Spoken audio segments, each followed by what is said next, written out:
Halo guys, kepada anda yang sentiasa menggunakan aplikasi MySejahtera, sudah pasti anda akan perasan satu maklumat baru yang disebut sebagai MySJ Trace ataupun disebut sebagai MySejahtera Trace.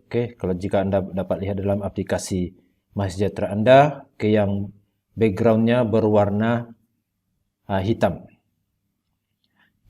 Sebelum kita teruskan bagaimana untuk mengaktifkan MySejahtera Trace ini, terlebih dahulu kita lihat apakah yang dimaksudkan sebagai MySejahtera Trace ini. Dan seterusnya kita akan cuba bagaimana untuk mengaktifkan ataupun tidak mengaktifkan fungsi MySejahtera Trace ini. Apakah itu MySejahtera Trace? MySejahtera Trace merupakan salah satu fungsi mudah alih pengesanan kontak ataupun kontak tracing yang dibangunkan oleh kerajaan. Ia menggunakan pendekatan dorongan masyarakat di mana telefon bimbit pengguna akan saling bertukar maklumat apabila berada di dalam jarak yang tertentu. MySejahtera Trace yang membolehkan identifikasi pengguna, MySejahtera Trace yang pernah berada berdekatan dengan seorang lagi individu MySejahtera Trace yang telah positif COVID-19. Itu yang dimaksudkan dengan MySejahtera Trace. Apakah perbezaan di antara MySejahtera Trace dan MySejahtera? MySejahtera Trace merupakan salah satu fungsi yang terdapat di dalam aplikasi MySejahtera. Ini untuk membantu Kementerian Kesihatan Malaysia atau KKM untuk mengawal penularan wabak COVID-19. MySejahtera Trace menjadi pelengkap kepada aplikasi MySejahtera untuk membuat pengesanan kontak dan mengenal pasti individu yang merupakan pengguna MySejahtera Trace juga yang pernah ada kontak rapat dengan seseorang lagi pengguna yang telah disahkan positif COVID-19.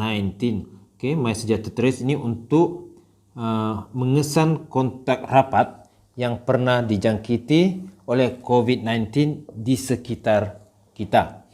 Gabungan antara MySejahtera Trace dan Check-in membolehkan pengesanan kontak secara automatik dengan cara yang memastikan kepribadian data di samping menjana data yang kritikal untuk pasukan kesihatan awam di KKM. Itu adalah fungsi MySejahtera Trace. Kita lihat pula bagaimana untuk mengaktifkan aplikasi MySejahtera Trace ini. Cukup mudah. Di sini MySejahtera Trace hanya menggunakan dua fungsi yang sudah terdapat di dalam smartphone anda, iaitu fungsi yang pertama ialah fungsi Bluetooth dan yang kedua adalah fungsi location. Di sini saya akan menunjukkan tutorial mudah bagaimana untuk mengaktifkan MySejahtera Trace ini. Mula-mula buka aplikasi MySejahtera anda. Seterusnya klik pada bahagian MySejahtera Trace yang background berwarna hitam tersebut. Seterusnya klik butang Start dan klik butang I agree. Pada bahagian permission ini anda dikehendaki untuk mengaktifkan location dan juga Bluetooth handphone anda. Cara untuk mengaktifkan location dan Bluetooth, anda just klik butang allow pada bahagian bawah tersebut. Seterusnya onkan location handphone anda. Untuk Bluetooth pula klik connection dan onkan fungsi Bluetooth handphone anda. Seterusnya klik back dan masuk ke dalam aplikasi MySejahtera. Jika diperhatikan pada permission tersebut, location dan Bluetooth telah on. Ini bermaksud fungsi MySejahtera Trace untuk MySejahtera anda telah diaktifkan. Jika diperhatikan pada bahagian MySejahtera Trace tersebut, logo tersebut telah bertukar daripada merah kepada hijau.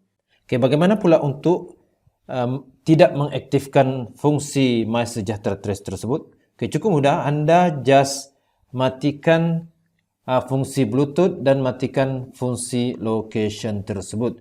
Jika anda mematikan kedua-dua fungsi ataupun salah satu daripada fungsi tersebut, secara automatik lambang Bluetooth pada MySejahtera Trace tersebut akan menjadi berwarna kemerah.